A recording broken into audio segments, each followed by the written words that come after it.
How to think about motivation? We'll think about it from the hypothalamic perspective. So we could say one thing that motivation does is set goals. We could say that emotions track progress towards goals.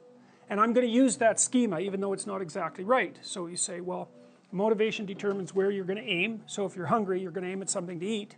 And then that will organize your perceptions so that you zero out everything that isn't relevant to that task, which is almost everything. You concentrate on those few things that are going to facilitate your movement forward. When you encounter those things, that produces positive emotion as you move through the world towards your goal, and you see that things are laying themselves out that facilitate your movement forward. Those things cause positive emotion. And if you encounter anything that gets in the way, then that produces negative emotion, and it can be like threat, because you're not supposed to encounter something that gets in the way. It can be anger, so that you move it away. It can be frustration, disappointment, grief. Those would, if you had a response that serious to an obstacle, it would probably punish the little motivated frame right out of existence. You know, so you walk downstairs and, I don't know, the contracting company has set a wrecking ball through your kitchen. It's like, that's going to be disappointing. You're not going to keep eating the peanut butter sandwich in the rubble. That little frame is going to get punished out of existence, and some new goal is going to pop up in its stead. And you know, one of the things we're going to try to sort out is how do you decide when you've encountered an obstacle that's so big that you should just quit and go do something else, because that's not obvious. You know, and you can get into counterproductive persistence pretty easily. So we don't know how people solve that problem. It's a really complicated one. So anyways, we're going to work on that scenario. Your hypothalamus pops up micro goals that are directly relevant to biological survival. That produces a frame of reference. So it's not a goal, it's not a drive, and it's not a collection of behaviors. It's a little personality. And the personality has a viewpoint, it has thoughts that go along with it. It has perceptions, it has action tendencies, all of that. You can see this in addiction, most particularly. So one of the things that you find often with people who are alcoholic is they lie all the time. And that's because when they've built a little alcohol-dependent personality inside of themselves, or a big one, maybe it's 90% of their personality, and one of the things that consists of is all the rationalizations that they've used over the years to justify their addiction to themselves and to other people. And so the addiction has a personality. You know, and so when the person is off, or maybe they're addicted to meth or something like that, where, you know, the addiction is more, it's more short-term powerful than I would say than an alcohol addiction. They'll say anything. And the words are just tools used to get towards the goal. And if they happen to be deceptive, whatever, it doesn't matter. They're just practical tools to get towards the goal. And then when you get towards the goal and you take a nice shot of meth or something like that, you reinforce all those rationales that you used to get the drug, and then the next time you're even a better deceiver and liar. So, okay, so we're going to say motivations, one way of thinking about it is they set goals, but it's not the right way of thinking about it. They produce a whole framework of interpretation. And so we're going to think about that framework of interpretation. And then emotions emerge inside of that. So that's it. So the world is framed, motivation set goals. You could say the world has to be framed. So motivation sets that frame.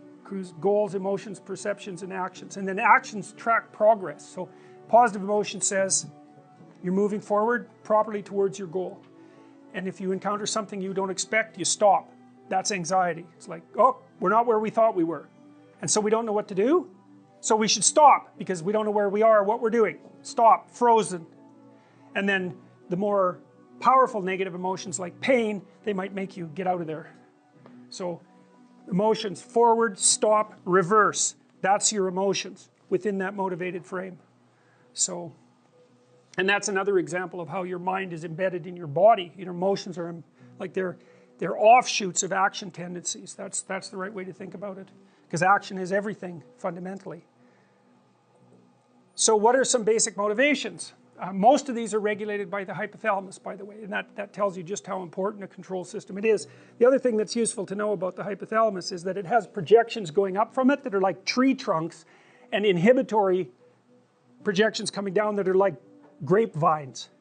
So you can kind of control your hypothalamus as long as it's not on too much, but if it's on in any serious way, it's like it wins.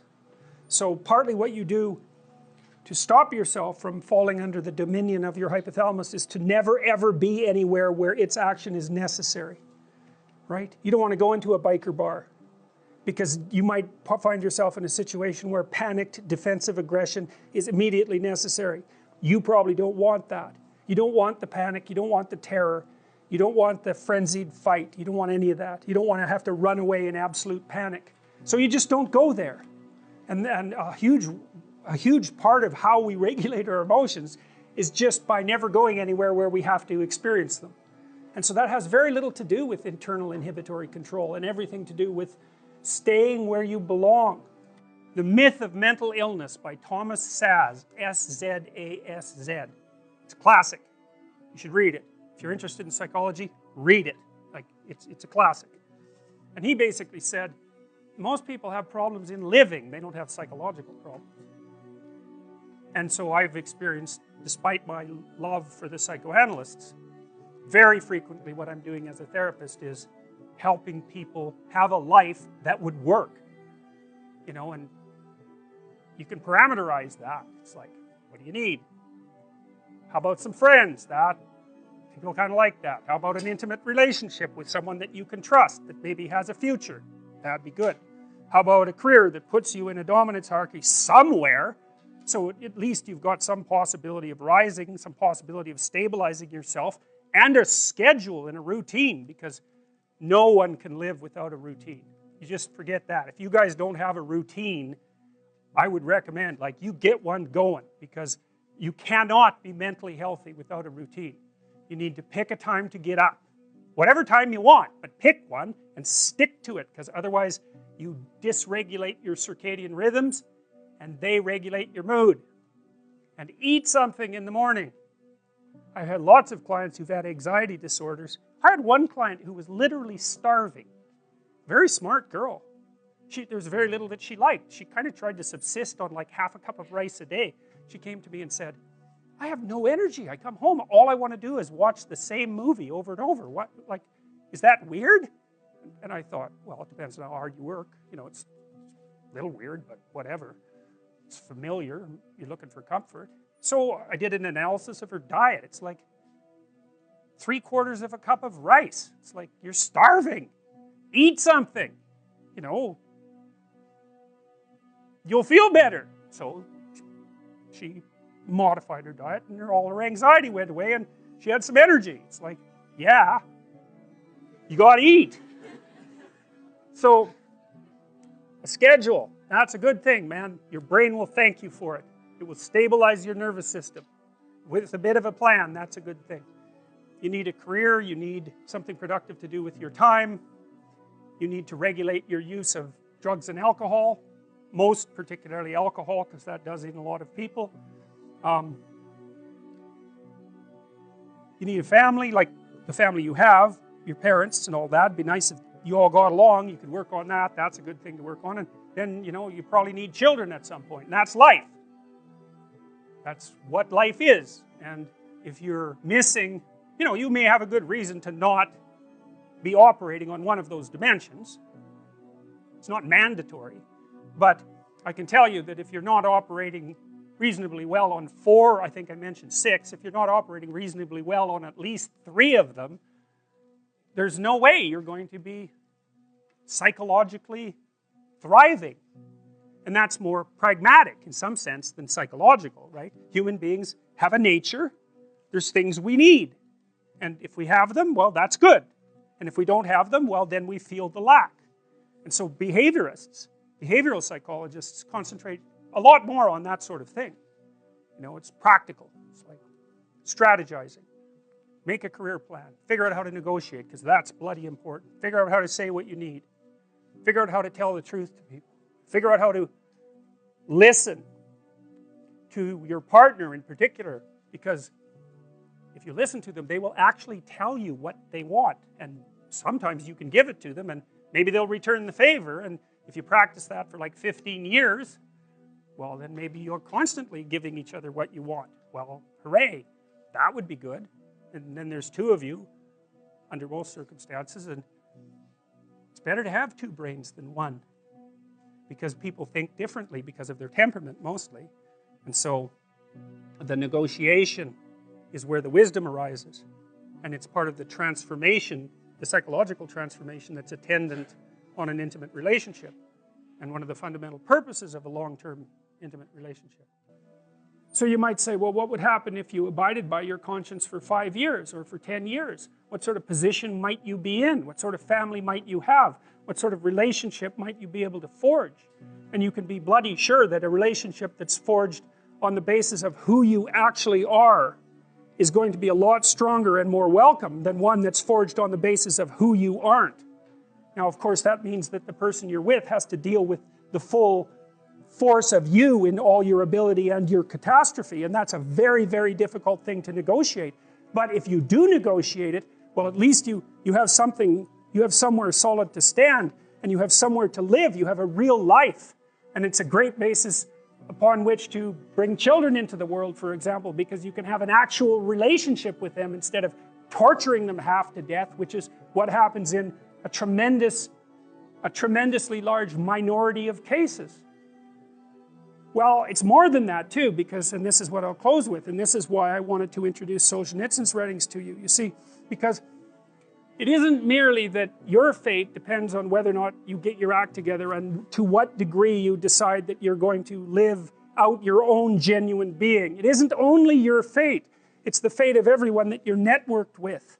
And so, you know, you think, well, there's 7 billion people in the world. We're going to peak at about 9 billion, by the way, and then it'll decline rapidly. But 7 billion people in the world, and who are you? You're just one little dust mote among that 7 billion, and so it really doesn't matter what you do or don't do, but that's simply not the case.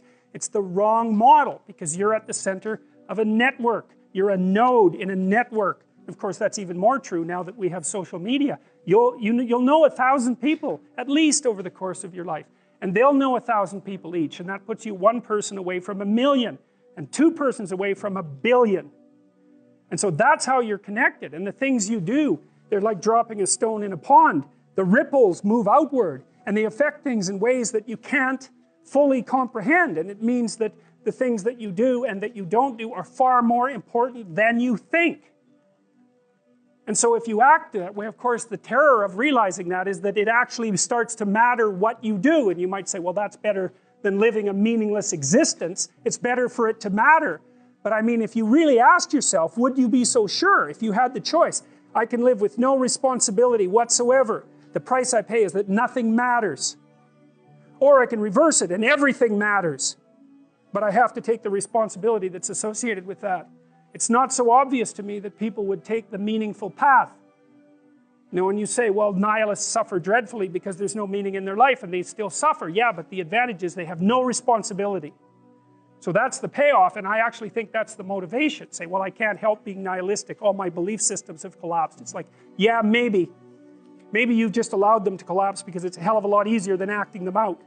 And the price you pay is some meaningless suffering, but you can always whine about that and people will feel sorry for you, and you have the option of taking the pathway of the martyr, so that's a pretty good deal, all things considered, especially when the alternative is to bear your burden properly and to live forthrightly in the world. Well, what Solzhenitsyn figured out, and so many people in the 20th century, it's not just him, even though he's the best example, is that if you live a pathological life, you pathologize your society. And if enough people do that, then it's hell. Really, really. And you can read the Gulag Archipelago if you have the fortitude to do that, and you'll see exactly what hell is like. And then you can decide if that's a place you'd like to visit, or even more importantly, if it's a place you'd like to visit and take all your family and friends. Because that's what happened in the 20th century.